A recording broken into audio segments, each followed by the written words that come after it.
qual é o impacto da gente não conhecer evidências e sair aplicando várias coisas, ou basicamente de trabalhar sem evidências? Uhum. Cara, eu vou dar a minha perspectiva como aluno do Igor e pessoa que consome muita PBR, de O que merchan, É. ia vocês aparecer, né? entenderam, né? O merchan do curso do Igor pelo Bernardo tá de milhões. Depois Depois. ele vai falar do curso dele ali.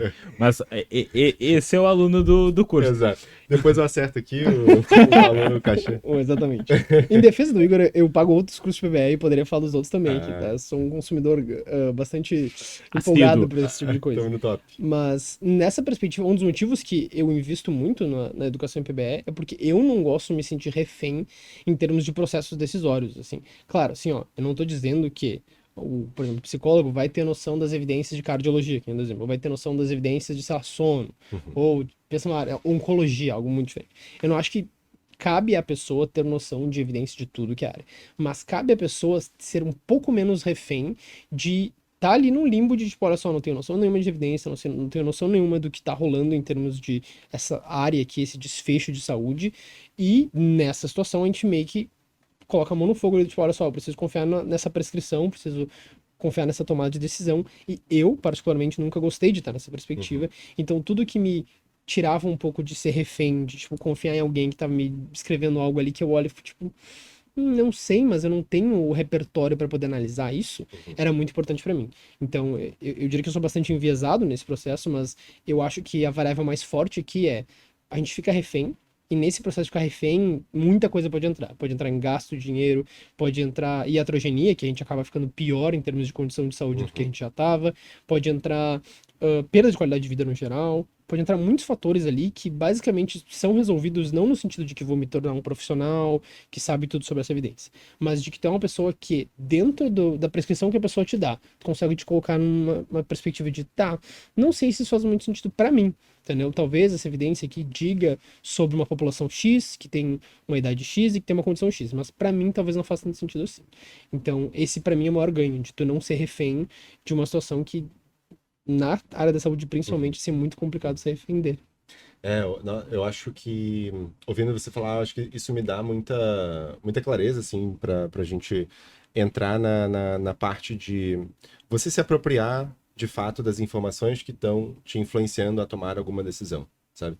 Eu acho que gira em torno disso. Eu tenho segurança para dizer que o que eu tô fazendo realmente foi a conclusão que eu consegui chegar a partir do meu processo de análise de o que tem de evidência científica disponível, o que tem de informação disponível no mundo.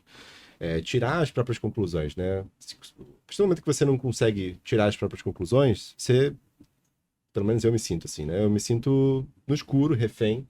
Eu me sinto, sabe, tipo, tendo que confiar cegamente em alguém. Pô, sei lá, você vai no mercado, Uhum. passa os produtos e tal, e não tá aparecendo na tela o que passou, a quantidade que passou, dá o preço final. Aí você paga, tipo, é isso. Tipo, eu vou confiar no preço final, eu não sei se ela passou 5 vezes o Cheetos ou 4 vezes, eu só peguei um, sabe, tipo, porque eu falei de Cheetos, eu sempre dou exemplo de Cheetos quando eu quero falar uma coisa aleatória, eu tenho uma coisa com Cheetos. Memória afetiva. Será que é psicanálise? Cheetos é bom. Não tem muita evidência, mas Não, a evidência, ela tá no Existe subconsciente. evidência, Cheetos é bom. Exato. verdade. É só procurar direito que tem. Ó, mas enfim, é isso, sabe? A gente tá no escuro e eu não sei por que, sabe? O que tá de fato me fazendo levar. O que tá me levando a essa decisão? E muitas vezes, obviamente, levar a alguma decisão vai ser: eu vou confiar nesse cara aqui que eu acho que ele deve saber porque ele é famoso, ou porque ele tem, tem títulos, ou ele é muito experiente, ou todo mundo fala bem dele, ou ele tem muito seguidor.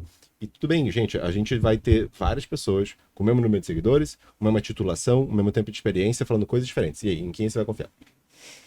Sabe, quando chega no final das contas, você vai ter situações em que tudo tá igual e tem pessoas discordando. Quem é que tá certo e quem é que tá errado? Se você é um profissional da área da saúde, é bem possível que você queira saber quem é que tá certo e quem tá errado. Então, de onde é que estão vindo essas informações que essas pessoas estão usando? Se é que estão usando alguma informação, que talvez nenhum desses dois estejam certos, e daí um terceiro que você nem conhecia, que tá correto, né? Então, acho que isso é um ponto importante, é saber de onde que vem essas informações e poder me guiar. E um outro ponto importante é você se empoderar de o que você pode comunicar para as pessoas, seja dentro do seu consultório ou seja em rede social, seja dando uma entrevista, ou seja em um grupo que você tem ali de profissionais em conjunto, você está fazendo network, você está conhecendo as pessoas, você está conversando sobre práticas específicas, sobre a sua área, e eventualmente vem alguma discussão sobre evidência científica e você não tem como discutir, ou ninguém ali tem como discutir porque não sabe, e aí você poderia ser uma pessoa que se destaca, por exemplo. Daqui a pouco você vai se comunicar na rede social. Muita gente que fala comigo diretamente assim, olha só, a minha maior necessidade, o maior problema é que eu não tenho propriedade para pegar um artigo científico que saiu agora, que meus pacientes estão me perguntando, as pessoas que me seguem estão me perguntando, e dizer se é confiável ou não é confiável, porque articular, muitas vezes eu suspeito que seja uma bobagem, mas eu não sei. Eu vou terceirizar esse trabalho para você, para o Igor ali, que sabe. Mas eu quero, no fundo, ter essa capacidade de abrir um negócio e falar, olha só, Joãozinho, isso aqui, isso aqui, isso aqui. Sabe, tipo, esse foi o problema. Ou não, esse foi o ponto legal e bacana do artigo que faz com que ele seja mais confiável. Então, você conseguir comunicar para o mundo isso em situações diferentes, seja no Instagram, seja em qualquer lugar, no mundo real, com outros profissionais ou com pacientes, em outras circunstâncias. Quando você domina de onde é que vem as informações e você sabe determinar qual é a veracidade delas, sabe diferenciar o que é fake news, o que não é fake news, você tem um poder muito grande nas mãos, né? Uma arma muito grande que você pode aperfeiçoar ela, né? Você consegue melhorar a sua comunicação, na verdade, quando você domina evidência científica. Eu acho que eu vejo por aí. E eu acho que é muito importante porque isso dá poder pro clínico, mas isso dá poder para uma outra pessoa que talvez seja mais importante, que é pro paciente. Exato. Porque o paciente também, tendo conhecimento sobre isso, ele vai poder ter uma autonomia melhor sobre o seu tratamento, vai poder questionar o clínico sobre tomada de decisão. Porque é aquela velha história. Vamos imaginar que a gente está com uma doença. Cara, honestamente, eu tô com uma doença. Eu vou pesquisar os tratamentos sobre isso. Sim. E vou realmente, assim, metodologicamente, ser chato. Mas é importante, por exemplo, vou dar um exemplo de fisioterapia que aconteceu comigo. Eu jogo tênis, além de fazer crossfit, sim, faz parte de uma seita, faz parte. Mas eu tava com hipocondilite, que é basicamente conhecido como tênis elbow. Era por causa da raquete, tive que trocar de raquete e resolver a história. Mas eu fui lá, fiz boa parte do tratamento, tudo adequado. Mas daí o fisioterapeuta colocou aquelas fitas. Só que eu não tenho evidência nenhuma daquilo. Ele foi botado, não precisa. Hoje não precisa. Comigo não funciona. Não, O placebo não funciona. não, botado, não, cara. Não precisa. Só que isso faz, por mais que o restante do tratamento fazia sentido, aquilo não fazia sentido. E ia ser um custo a mais. Exato. Que eu ia pagar por aquilo e tudo bem. E acho que das melhores intenções, porque eu conheço a pessoa, não é mal intencionada, mas talvez não conhece a evidência sobre aquilo naquele momento. Exato. Então, da gente poder também se munir como pacientes, porque todos nós seremos pacientes em algum momento. E a gente conseguir poder fazer isso, né? E poder trazer isso para os nossos pacientes também. E esse exemplo que tu deu do kinesiotape, eu gostei que tu reforçou no sentido de conheça a pessoa, ela não tá querendo fazer mal nem nada. Tem uma frase que eu digo muito que é entre a má fé e a má perícia, há uma às vezes muito tênue a linha, assim. E aí muita gente vai nesse princípio de, tipo, tu vê algum erro e aí tu pensa, é má fé, a pessoa tá fazendo errado. Mas não, infelizmente, na área da saúde rola muito, é má perícia, assim, a pessoa realmente não tem noção, não se debruçou naquilo, e de novo, não quero ficar super culpando, a minha ideia de estar num debate de má fé e má perícia não é uma coisa de, tipo, de achar um culpado, mas pensar justamente no sentido de, tipo, olha só como é que a gente se estrutura nessa situação. Se a pessoa oferece pra gente ali uma intervenção como a kinesiotape, que vai ter um valor X, e eu sei que não vai ter benefício pra mim, cara, fiz a balança do custo-benefício, não vale a pena pra mim. É isso aí. E aí, de novo, tu não se tornar refém de uma situação em que, eventualmente, o custo vai aumentando, o benefício vai diminuindo, nesse caso já era zero, né, mas enfim, fica muito difícil, assim, sabe? E aí a pessoa vai se colocando numa situação muito complicada. E até tem uma coisa que eu acho muito legal, e quero te escutar falar, né, Igor, mas eu vi esses dias num vídeo no YouTube muito legal que fez uma comparação, não me lembro quem é que tava falando. Ele falou assim, vamos fazer um exercício.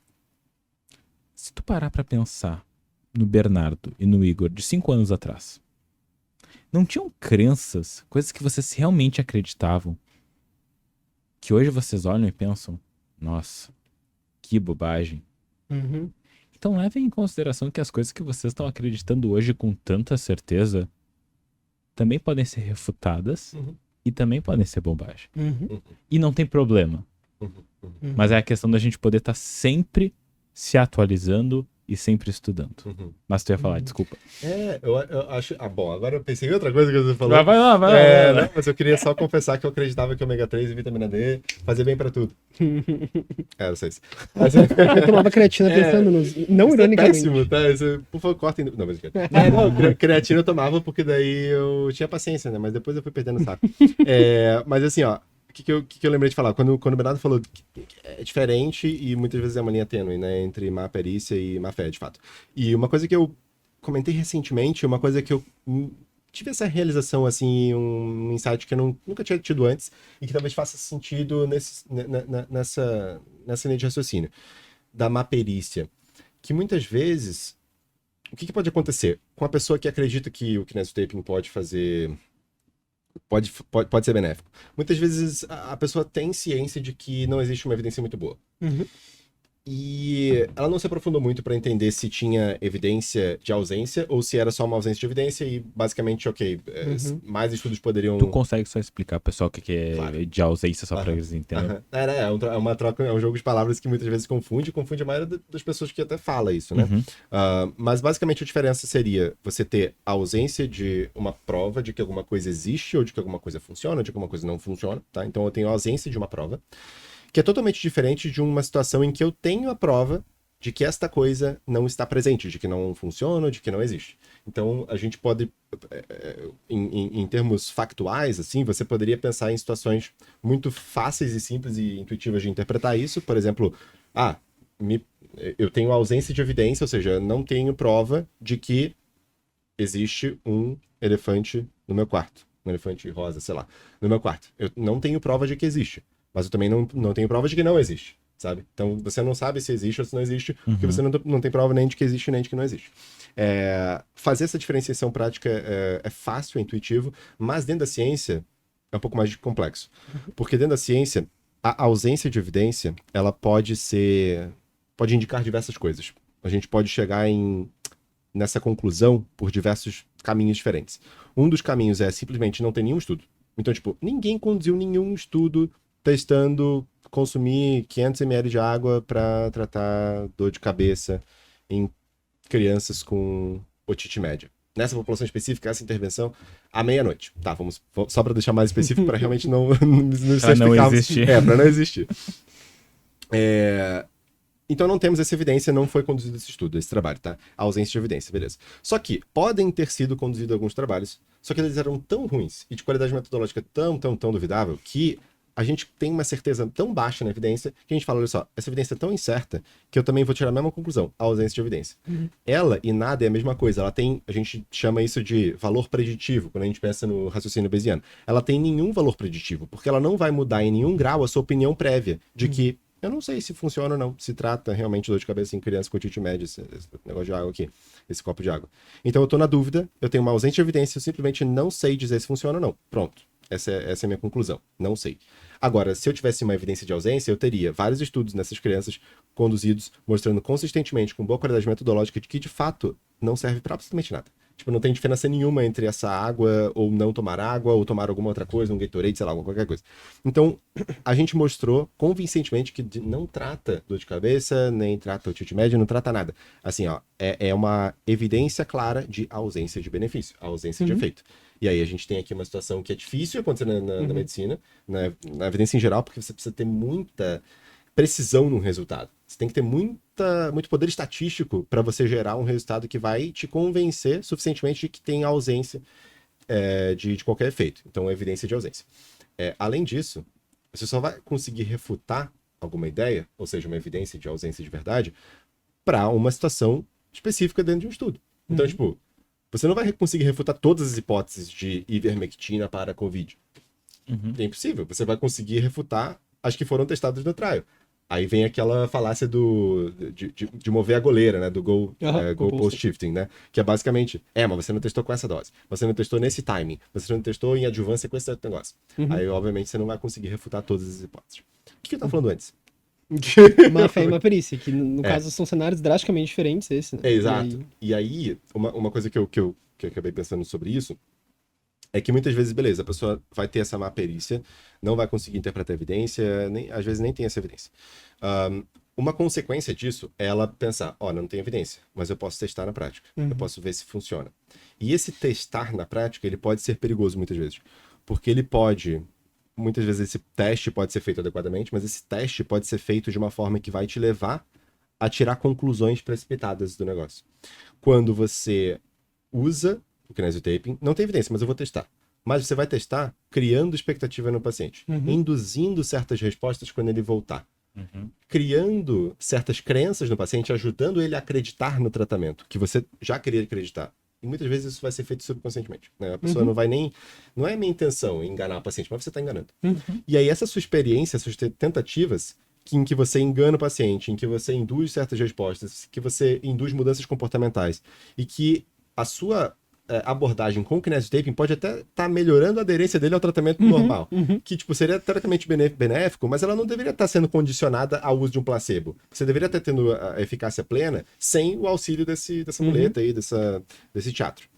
Então você tá criando diversos mecanismos aqui para criar um viés na sua cabeça e criar uma crença, fortalecer essa crença de que kinesiotaping funciona. Eu vejo na prática que funciona. Os pacientes que eu faço isso e que aderem bem, eles estão tendo bons resultados. E aí você cria um viés de seleção, um viés de aferição na sua cabeça, e aí você chega à conclusão de que funciona sim.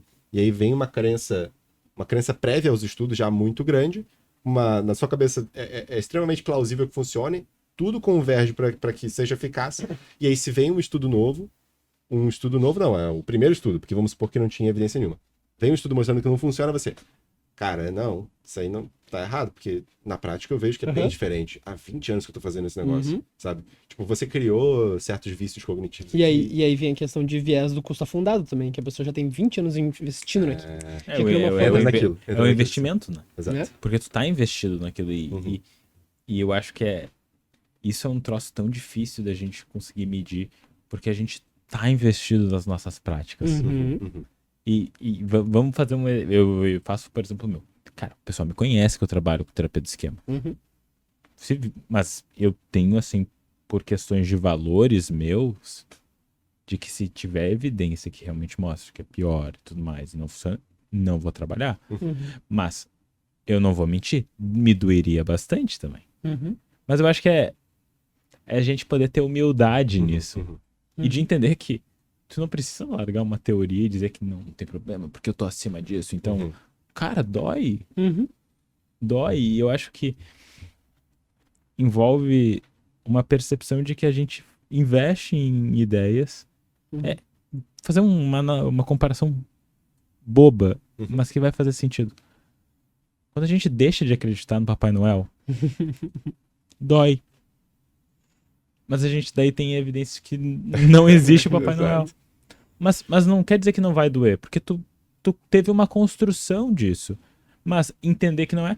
é melhor. Eu sei o que eu posso pedir pro meu pai e pra minha mãe que vai estar, de repente, mais apropriado com o que eles podem me dar. E daí talvez o desfecho seja melhor. É uma comparação bobinha? É uma comparação bobinha, mas que eu acho que faz sentido. Faz muito